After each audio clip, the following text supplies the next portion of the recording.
আজকে আমি একটা নতুন রেসিপি বানাতে চলেছি। দেখো, পালং শাক তো তোমরা অনেক রকম খাও, আমি কিভাবে বানাচ্ছি সেটা আমি তোমাদের সাথে শেয়ার করব, ঠিক আছে? শাকটাকে আমি ভালো করে 3-4 বার ধুয়ে নিয়েছি। এখানে নিয়ে নিয়েছি একটুখানি বেগুন, আলু, একটু গাজর, একটু শালগম, একটু মিষ্টি কুমড়ো। শাকটাকে আমি কেটে নিচ্ছি। এর জন্য আমি নিয়ে নিলাম কিছুটা চিংড়ি মাছ। চিংড়ি মাছটাকে ভালো করে বেছে ধুয়ে নিলাম। আছে আমি দিয়ে দিলাম লবণ আর হলুদ। কড়াইয়ে আমি দিয়ে দিলাম সরিষার তেল। ফোড়নে আমি দিয়ে দিলাম রাঁধুনি আর শুকনো লঙ্কা। না, চিংড়ি মাছ দেবো তো তাই। এবার আমি চিংড়ি মাছটা দিয়ে নিলাম। এবার চিংড়ি মাছটা একটু ভাজা ভাজা করে নেব। যাদের ইচ্ছা এটা ভেজে তুলে রেখে শাকটা হয়ে যাওয়ার পর করতে পারো। আমি এটা একবারেই করব, ঠিক আছে? সেই জন্য চিংড়ি মাছটা ভেজে নিচ্ছি আগে। চিংড়ি মাছটা ভাজার সঙ্গে সঙ্গে মিষ্টি কুমড়োটা দিয়ে দিলাম এর ভিতরে। মিষ্টি কুমড়োটা দিয়ে একটু নাড়াচাড়া করে নিই। এবার আমি দিয়ে দিচ্ছি আলু, বেগুন, একটু গাজর, শালগম, সেটাও এর ভিতরে দিয়ে দিলাম।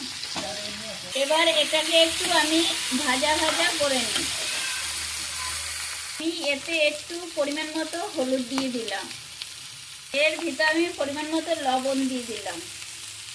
যে শাকটা আমি বেছে ধুয়ে কেটে নিয়েছি, এবার এই শাকটা আমি দিয়ে দিচ্ছি। এর ভিতরে দিয়ে দিলাম। এর ভিতরে দিয়ে দিচ্ছি আমি 4-5-6টা কাঁচা লঙ্কা চিড়ে দিয়ে দিয়েছি এর ভিতরে। দেখো সবজিটা কত সুন্দর হচ্ছে।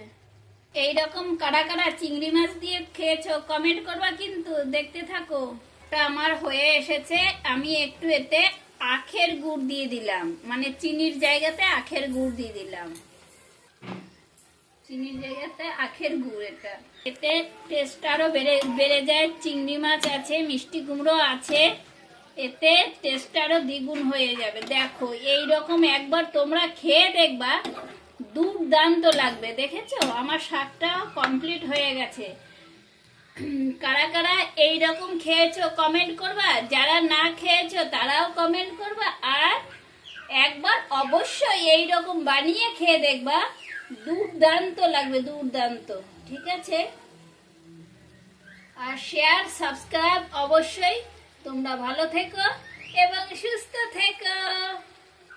দেখো কত সুন্দর শাকটা হয়েছে চিংড়ি মাছ দিয়ে।